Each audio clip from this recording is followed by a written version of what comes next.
Bonjour et bienvenue dans cette vidéo pédagogique consacrée au cancer de la cavité orale, plus communément appelé cancer de la bouche, qui est un des cancers des voies aérodigestives supérieures. Il s'agit d'une maladie grave dont le pronostic de survie est faible, mais il augmente grandement lorsque sa détection est précoce. Ainsi, la survie à 5 ans est de 25% pour les stades avancés, contre 70% pour les stades précoces. Il s'agit d'un problème de santé publique important qui touche des milliers de personnes chaque année, mais la connaissance de ce cancer par la population générale est faible. Il existe 3 facteurs de risque principaux. Le premier est le tabac. Fumer, quelle que soit la forme, tabac à rouler, à chiquer ou même la cigarette électronique, augmente considérablement le risque de cancer oral. Votre professionnel de santé peut vous accompagner pour arrêter de fumer. Autre facteur de risque, l'alcool.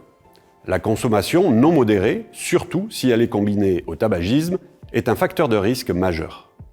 Enfin, l'infection au papillomavirus humain, car certaines souches sont à haut risque cancérigène. Cette infection est le plus important facteur de risque de cancer de l'amygdale et de la base de la langue.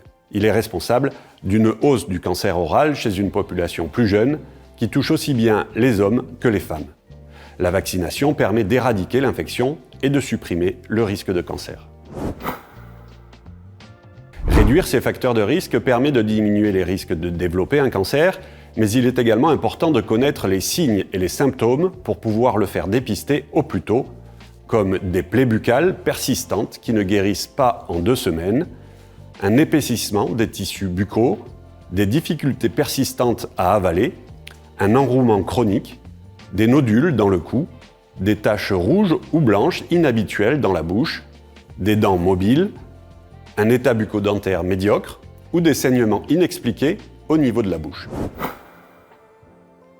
Si vous constatez l'un de ces signes, pas d'affolement, d'autres pathologies bénignes peuvent en être à l'origine, mais si les symptômes persistent plus de 2 semaines, consultez systématiquement un professionnel de santé.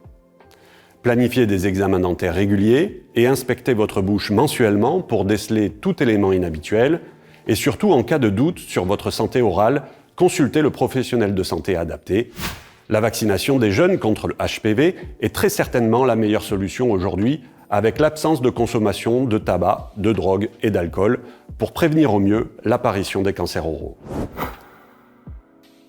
Vaccinez-vous si vous êtes encore en âge, faites vacciner vos enfants et parlez-en autour de vous pour sensibiliser le plus grand nombre. Vous l'aurez compris, une bonne prévention et une détection précoce sont des éléments essentiels pour lutter contre le cancer oral. En connaissant les facteurs de risque, en reconnaissant les signes et symptômes et en prenant des mesures préventives, vous pouvez réduire significativement le risque de développer un cancer oral ou le déceler au plus tôt pour améliorer sa prise en charge. Sensibilisons-nous pour pouvoir ensemble faire reculer le cancer oral. Pour plus d'informations, n'hésitez pas à consulter le site de l'association Corasso, avec notamment de nombreux témoignages de personnes ayant traversé cette épreuve, ou encore en vous rapprochant de votre CPTS et des différents URPS de votre territoire, et consultez régulièrement le site de Montpellier Santé Orale.